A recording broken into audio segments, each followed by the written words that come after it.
Hello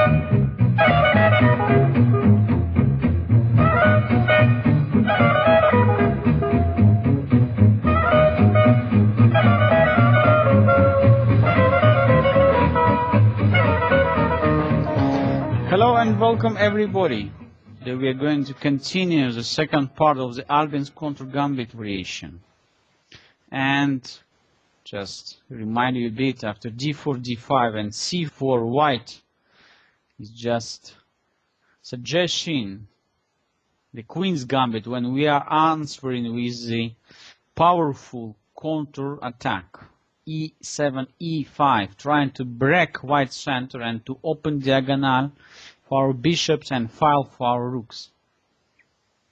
So, in the previous lesson we have seen that neither e3, neither c takes d5 moves are not allowing white fighting for the initiative, and only move d takes e5 could pretend on anything. So after d4, this is the main point of the Albin's counter gambit line. White knight is not allowed anymore to go to c3, and from the previous lesson we know that e3 move unfortunately leads to the big trouble for white. So the e3 is the most natural continuation, unfortunately doesn't work in this position after bishop b4 check. If you like to check all the lines after this bishop b4 move, you can just repeat my first lesson. So today we will be more focused on other continuations. So start with a3. Since bishop b4, one of the standard and classical ideas in the Albin's counter gambit, that white is trying to prevent black from doing it immediately. Black usually could answer with knight c6, but in one of the game I just discovered that even a5 is possible, because after e3 black could continue pressing white's center after knight c6. Here already we can realize that after capturing on d4, white could find in the troubles because b3 and c2 square completely unprotected. So after knight f3 and bishop g4, once again black is doing quite nice. But e takes d4 I would call just unnecessary move, unnecessary in such situation. And queen takes d4, queen takes d4, knight takes d4. Suddenly, how to stop all these threats? Knight b3 and knight c2. After king d1 and bishop f5, black is not only continued developing his pieces, but also creating the very strong threats, like knight c2, bishop c2, long castling. It's so difficult to work here. After knight d2, a long castling, white could almost find himself in the took-strong position. Black is intending knight b3. After knight e2 and knight b3, rook a2, another nice trick is coming. Can you find it? The knight on d2 is pinned, so black is having bishop b1 move, just winning the rook on a2. After knight c3, bishop takes a2, knight takes a2, and g6, black is intending one more, bishop h6 dead threat. Knight c2 will be met by knight takes c1, knight takes c1, and bishop h6. And then knight comes to e7. Instead, white here played king takes c1, which is of course huge blunder, since after bishop h6 the game is over. Just 15 moves and white's position is completely destroyed. That's what could happen in the Albin's counter gambit. So I would like to show you a few more important games for that line. Let's back to the starting point. d4, d5, c4, e5, d takes e5, and d4. Knight f3, knight c6, g3. So in the previous lesson also we started to look at this line after g3, and black, as I said, had two options. One is just to bring the knight on e7, this patent of Morozevich, Alexander Morozevich, playing, still playing this Albin's contour gambit, and even on the top tournaments. And later we will study a few games played by this brilliant Russian grandmaster. Indeed, the old plan here, old modern plan, he is developing this bishop from c8. So bishop could go to g4, but sometimes black could develop the bishop also to e6, instantly attacking the pawn on c4.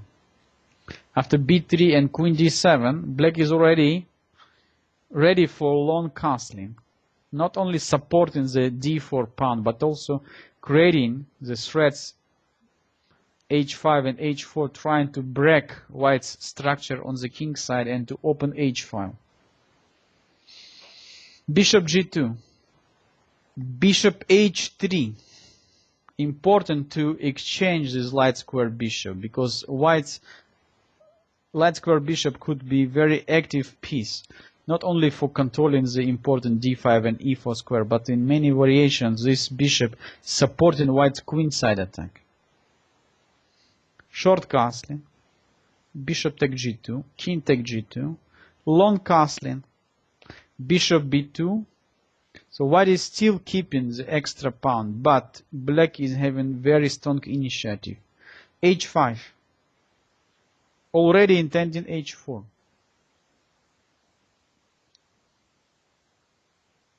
So white is trying to prevent black from playing h5 by playing h4 himself. Knight e7, knight a3, knight g6.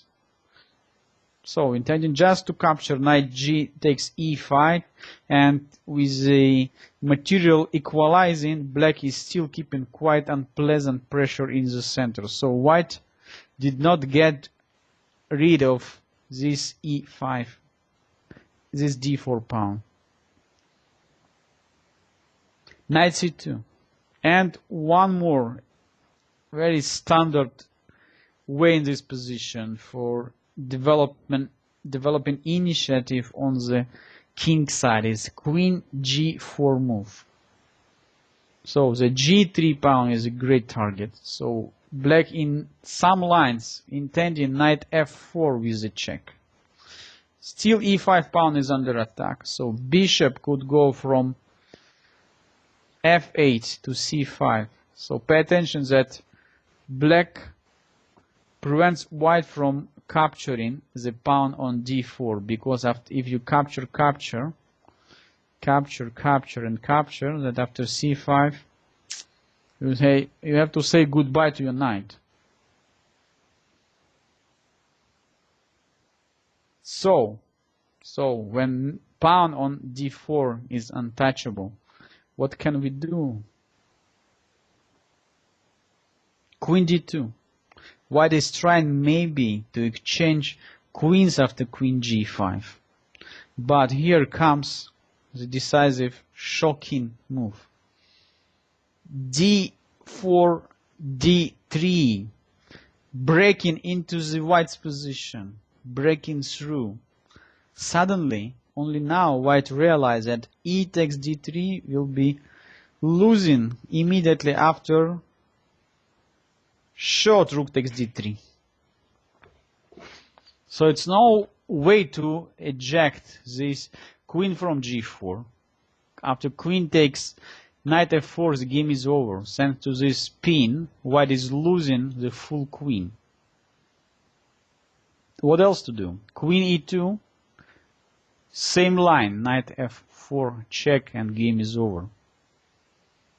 Queen e1, just losing knight after queen takes f3. What else? So after e takes, after d3, there is very, very difficult position already.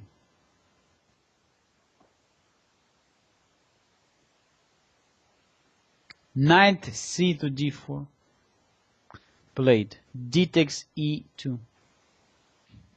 Rook f to c1, but black simply played knight takes d4 and white resigned. Since bishop takes d4 will be met by c5 and white just losing a piece without any compensation. So once again, less than 20 moves. Just 16 moves and white's position is completely demolished in the Albin's counter gambit. So black just continued to develop all his pieces, taking the initiative, trying to open files on the king side after white castled there. And because of very strong pawn on d4, so pay attention that all black's central control were based on this d4 pawn, which not allowed white's knight to reach the center square on c3. So white had to play tricky way to develop the knight from the side of the board, and we know that developing not where the center usually is not the best strategy. And of course black used his positional advantage just on a brilliant way by the pawns break after d4 and d3. One more typical game for the Albin's counter gambit after d4 d5 and c4 e5. D takes e5 and d4, e4 was played. And after knight c6, in our previous lecture we were working the move knight f3, which is not allowing white any advantage, only leads to the disadvantage after bishop g4. And that time f4 was played. This is the main idea of the 10th world champion Boris Spassky. Indeed today black is not trying to win this pawn some way like g5 or whatever, weakening the king side. So white's main idea here was to play after g5 to answer f5 and just to bring the knight to f3. And now pay attention, the black's bishop is very, very passive. Black's king side is quite open, so no so clear where to move the king. So g5 pawn under attack. In many situations d4 pawn could become serious problem. And we are not playing g5, of course. We just playing for development. So the main reason we are studying the opening principles and we are working out the gambit opening repertoire, that we know that material is not so important as the pieces development. So black is just simply sacrificing the pawn. f6, e takes f6 and knight takes f6. So now we can understand that black, despite the fact black is having already forever pawn down, the great position of the pawn on d4, once again preventing white's knight from obtaining c3 square, and brilliant position of the knight in the center, controlling the center, attacking the center pawns, leads to the quite difficult game for white. So after knight f6, bishop d3, and bishop b4 check. It's already quite a lot of trouble for white. So black is intending to castle short side and to attack also over the e file, or also over the f file. So let's say move like knight d2 will lead to the serious trouble after knight g4. So knight is ready to come to e3. Wow, already so difficult position for white. h3 will be met by check and The checkmate. So fast this could happen.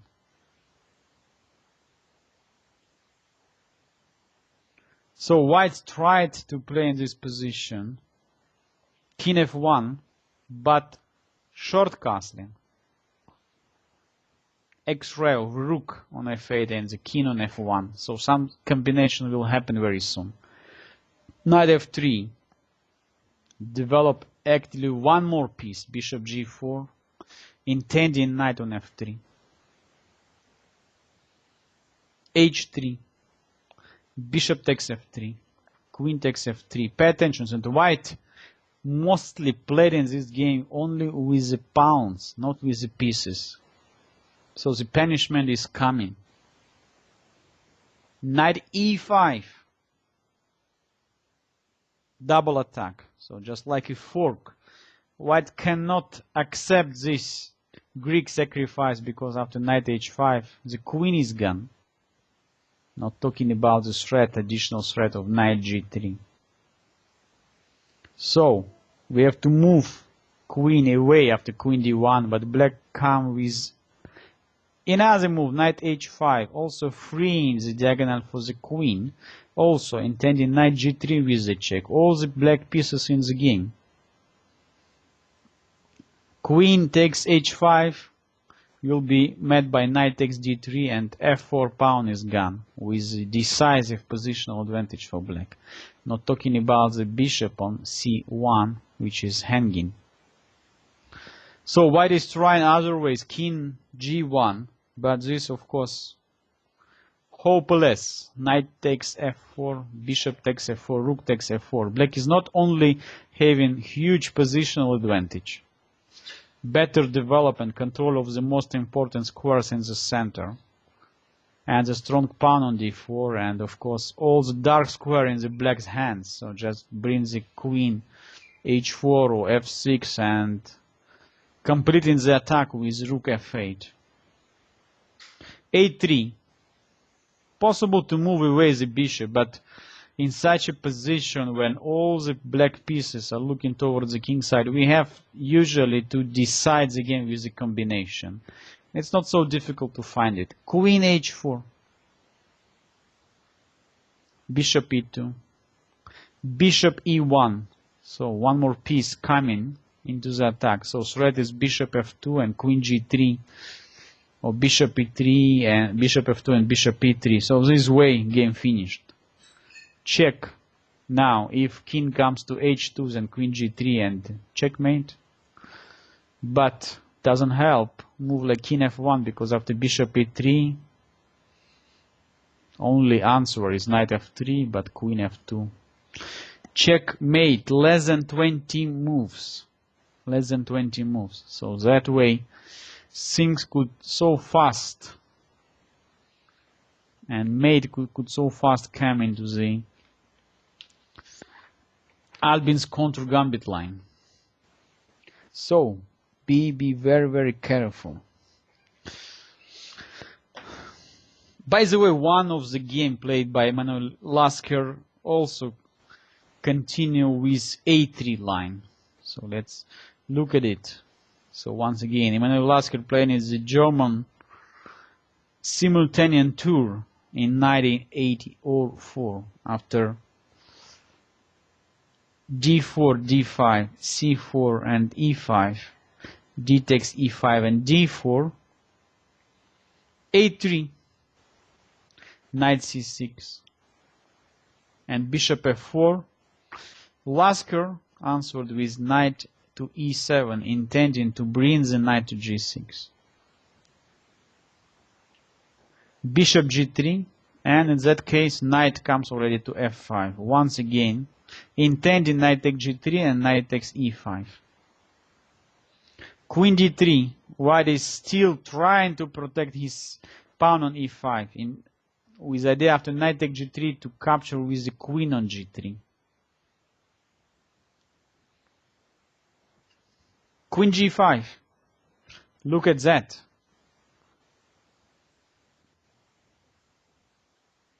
f4. Now look at that. So additional hole now on e3. Queen h6, also intending knight e3, and then bishop comes to f5. White is keeping material advantage, but his position, from positional point of view, White's position is almost losing already. There is no good way to develop all the pieces. Knight f3 will be met by knight takes g3. The h2 pawn is pinned. So White is trying to develop his knight from the side, from h3. But knight e3, so obtaining the great forepost for the knight and intending bishop f5, of course. So this knight is completely destroying White's defense. Knight f2, bishop f5. So all the pieces of Emanuel Lasker coming into the game very fast. Knight e4, now, as usual, coming the tactical move. Bishop b4 check.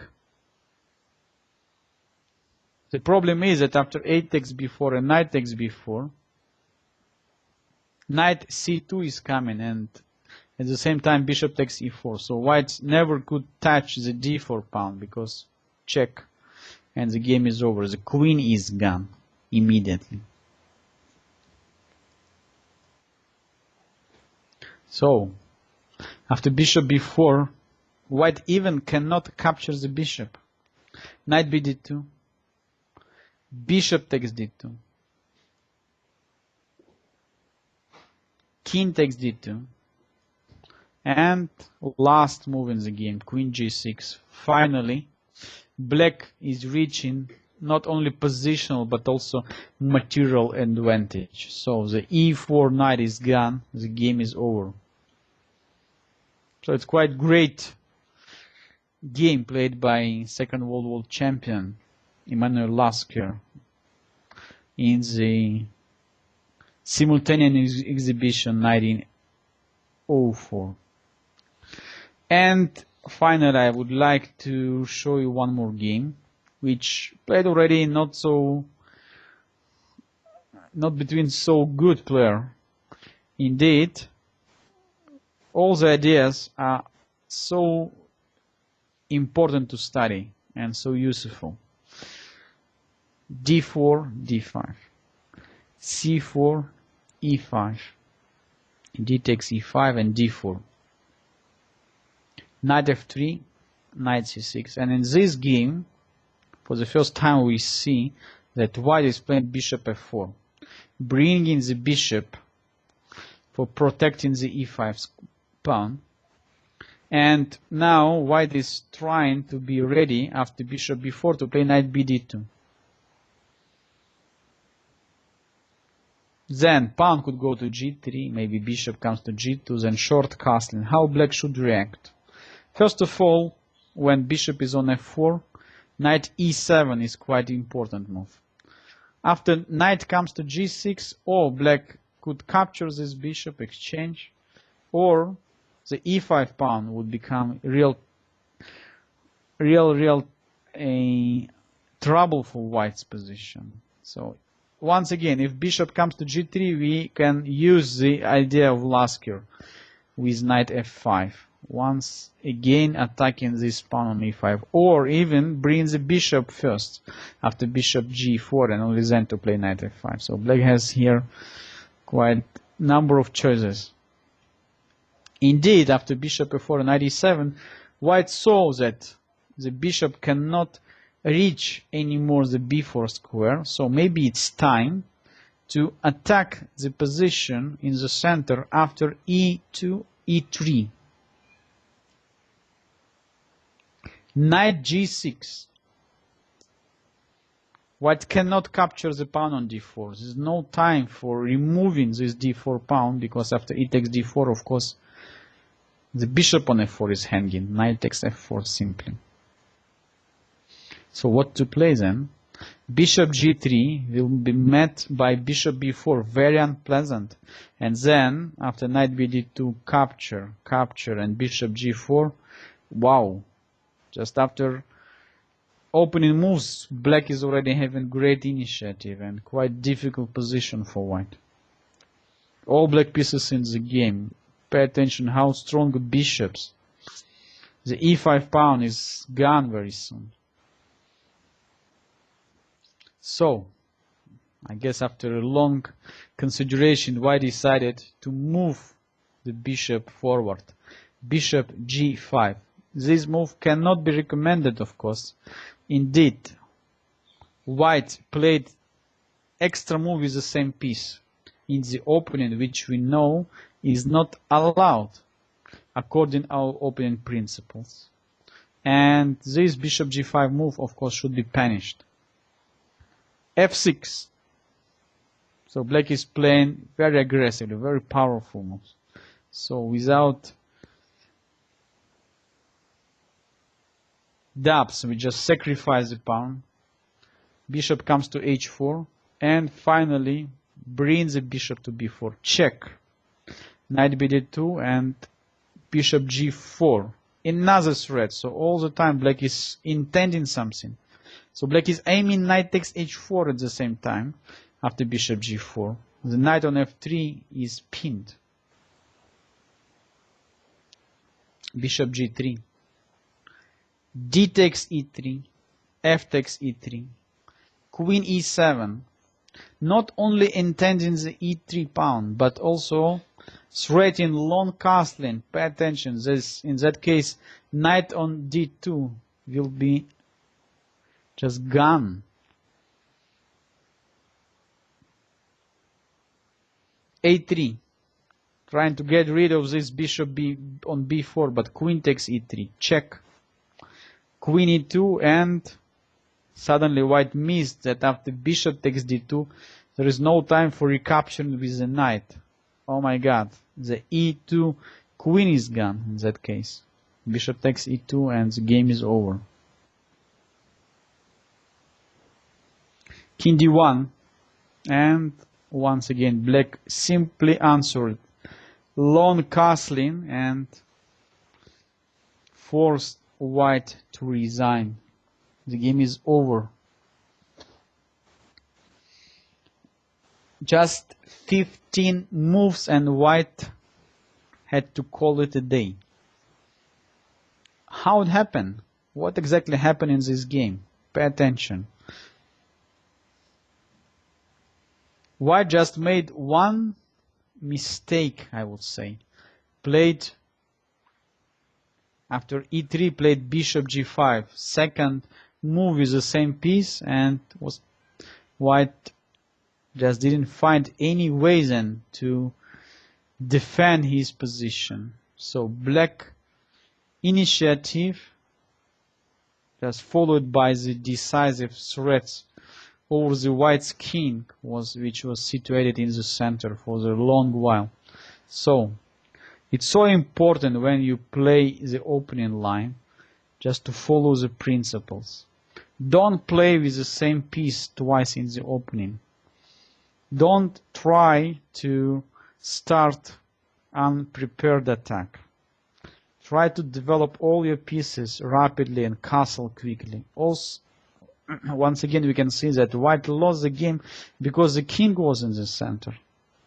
And this is one of the important ideas behind the Albin's counter gambit, that white is not allowed so fast to develop the pieces into the center. So not knight, not bishop cannot be developed. So this d4 nasty pawn is just prevents white from normal development. That's why it's so complicated for white to find the right way. Okay, so we just today saw more important, more classical, typical situations which could happen in the Albin's counter gambit. And our next lesson, I would like just to pay your attention to the classical games played by greatest Alexander Morozevich. So in which games we could find not only the old ideas but also quite modern ideas which he developed in his